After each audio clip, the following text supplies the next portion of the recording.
ओ यार, पता था, मुझे पूरी तरीके से पता था कि इंडिया को जैसे ही 192 का टारगेट मिला, मुझे पता था ये घबराएंगे।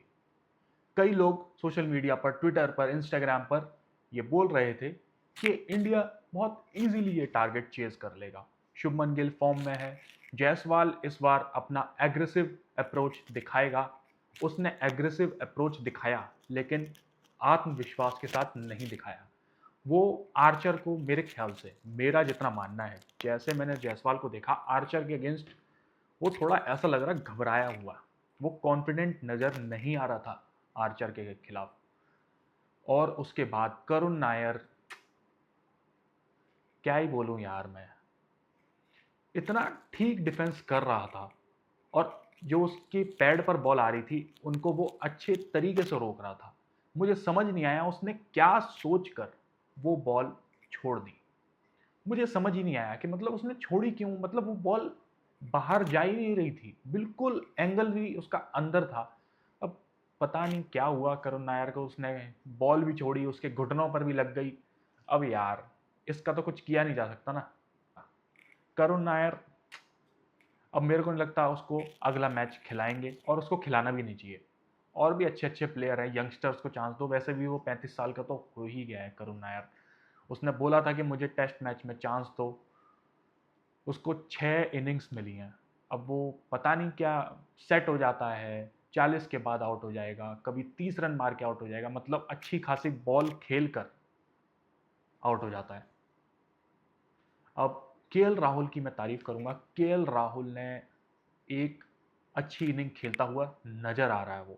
वो लग रहा है कि उसको दिक्कत नहीं हो रही है बॉल से। हालांकि उसका एक कैच छोड़ा, क्रिस वोक्स ने उसका कैच छोड़ा, उसके बाद लेकिन केएल राहुल काफी कंफर्टेबल दिखा।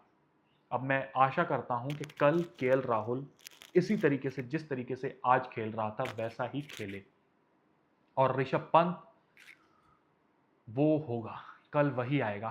तो आई होप जैसी पार्टनरशिप फर्स्ट इनिंग में केएल राहुल ने और ऋषभ पंत ने की थी, आई थिंक 141 या 142 की थी, वैसी यार पार्टनरशिप कर दें तो ये सही है यार।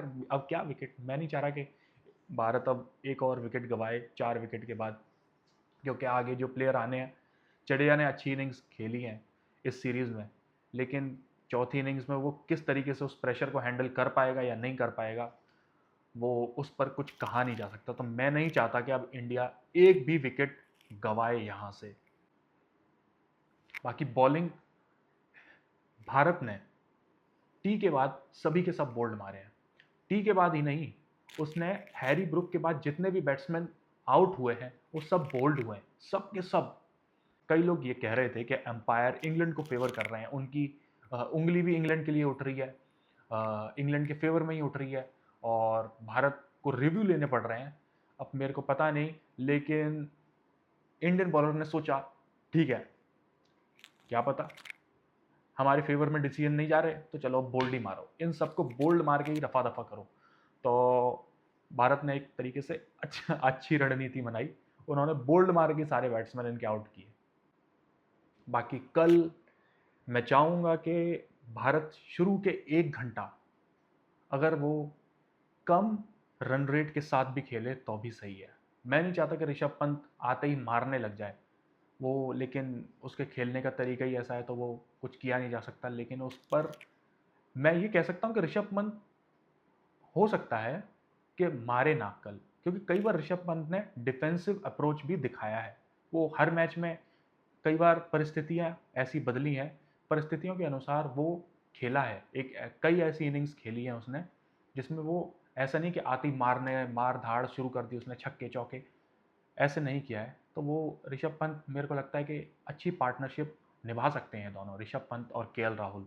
उसके बाद नीतीश कुमार रेड्डी, वो पिछले मैच में 3-4 बार बचा रन आउट से, उस पर तो पता नहीं भागते हुए वो घबराया जा रहा है। और बाकी सुंदर और जडेजा, ये बैट्समैन हैं जो टिक के खेल सकते हैं। तो कल भारत को काफ़ी सावधानी के साथ, ज़्यादा बड़ा लक्ष्य नहीं है, लेकिन ज़्यादा बड़ा लक्ष्य नहीं है इसीलिए थोड़ी ज़्यादा चिंता हो रही है। क्योंकि बैट्समैन जो प्लेयर्स हैं, इनके दिमाग में भी यही आ रहा होगा कि यार इतना बड़ा लक्ष्य नहीं है, लेकिन क्या हम ये कर सकते हैं, नहीं कर सकते, क्या हम इतने टारगेट को चेज़ कर पाएँगे? आई एम श्योर बैट्समैन आज रात जब सो रहे होंगे इंग्लैंड में, तो ये सब उनके दिमाग में चल रहा होगा। बाकी आपका इस पर क्या कहना है? आप अपना ओपिनियन बता सकते हैं। मेरा वीडियो देखने के लिए धन्यवाद।